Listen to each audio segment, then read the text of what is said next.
Hello, সবাই কেমন আছো? আশা করি সবাই খুব ভালো আছো। আর নতুন একটা ভিডিওতে সবাইকে জানাই অনেক অনেক স্বাগত। তো তোমরা কেমন আছো অবশ্যই কিন্তু কমেন্ট করে বলবেন। আর কেটু তপো ব্লগসটা সবাই কিন্তু সাবস্ক্রাইব করবেন। আর এখন দেখো আমি রান্না করছি, মাছটা ভাজা হয়ে গেছে, তো রুই মাছ। আর এখানে দেখো আমি আলুটা একটু ভেজে নিচ্ছি, তারপরে পেঁয়াজ টমেটম দিয়ে একটু মশলা করে তারপরে মাছের ঝোলটা করব। তো তোমাদের বাড়িতে আজকের কি রান্না হলো অবশ্যই কিন্তু কমেন্ট করে জানাবেন। আর এখানে দেখো পেঁয়াজ টমেটো কাঁচা লঙ্কা দিয়ে দেখো মশলাটা একটু কষিয়ে নিচ্ছি, কারণ দেখো আমরা দুটো লোক, তো তরকারিও কম, তো যাই হোক মশলাটাও অল্প, দেখেই বুঝতে পারছো।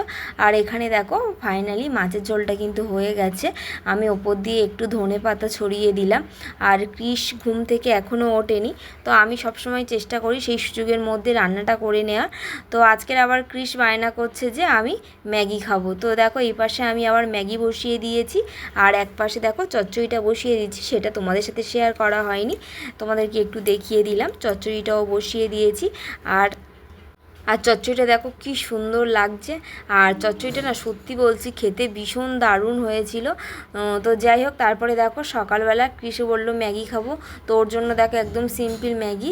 আর আমি যে সবজিটা করেছিলাম, তো ওর সাথে একটা বেড রুটি নিয়ে তো ওটাও খেয়ে নিলাম। আর তারপরে তো একটুখানি কৃষকে নিয়ে ও দুষ্টু দিদির বাড়িতে ঘুরতে গিয়েছিলাম। তো ঘুরে টুরে আসার পরে দেখো তো সন্ধ্যাবেলার টিফিনে আজকের একটুখানি বানিয়ে নিচ্ছি, ওর বাবার জন্য দুটো ডিম সিদ্ধ করছি আর একটুখানি দুধ। আর কৃষের জন্য একটুখানি সুজি করে, একটুখানি ওটস করলাম ওর জন্য। তো আজকের ভিডিওটা এইটুকু, তোমাদের ভালো লাগলে অবশ্যই কিন্তু লাইক করবেন আর কমেন্ট করবেন আর সাবস্ক্রাইব করতে ভুলবেন না। আর তোমাদের ভিডিওগুলো কেমন লাগে সেটা কিন্তু জানাবেন।